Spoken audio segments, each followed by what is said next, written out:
Assalamualaikum warahmatullahi wabarakatuh. Perkenalkan, nama saya Ernawati dengan NIM 8603717124 UPBBJ UT Bandar Lampung, Program Studi Pendidikan Guru Sekolah Dasar.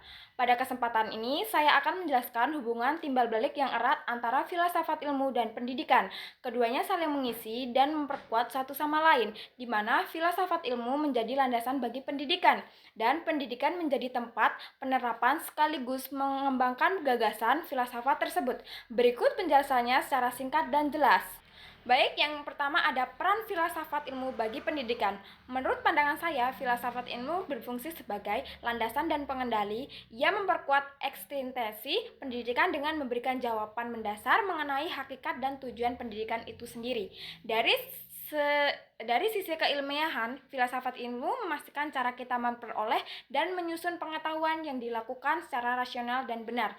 Sementara itu, dari sisi nilai, filsafat ilmu menjadi pedoman etika agar pendidikan senantiasa berlandasan kebaikan, kebenaran, dan kemanusiaan.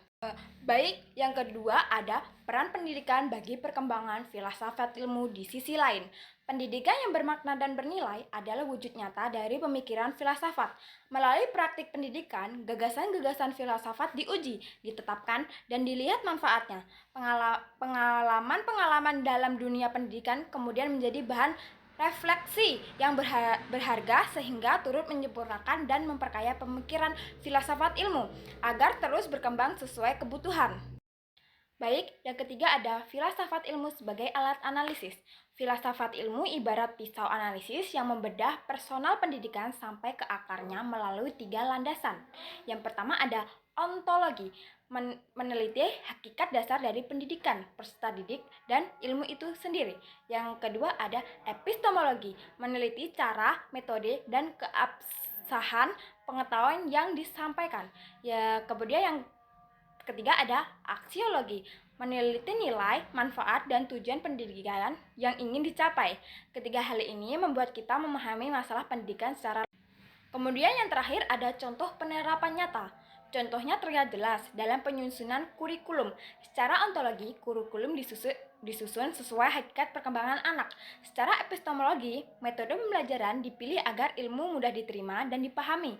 Secara aksiologi, materi yang diajarkan dipastikan mengandung nilai, moral, dan manfaat bagi kehidupan. Begitu juga dalam kebijakan pendidikan. Semuanya berlandaskan pertanyaan mendasar, untuk apa isinya, dan bagaimana cara mencapainya. Sebagai kesimpulan, dapat saya katakan bahwa filsafat ilmu dan pendidikan adalah dua hal yang tidak dapat dipisahkan. Filsafat ilmu memberikan arah, dasar, dan kejelasan makna bagi pendidikan, sedangkan pendidikan menjadi tempat uji sekaligus pengembangan bagi pemikiran filsafat. Keduanya saling menguatkan agar pendidikan tetap berjalan, benar, bermanfaat, dan sentiasa berlandaskan nilai-nilai luhur. Sekian yang bisa saya sampaikan. Lebih dan kurangnya saya mohon maaf. Wassalamualaikum warahmatullahi wabarakatuh.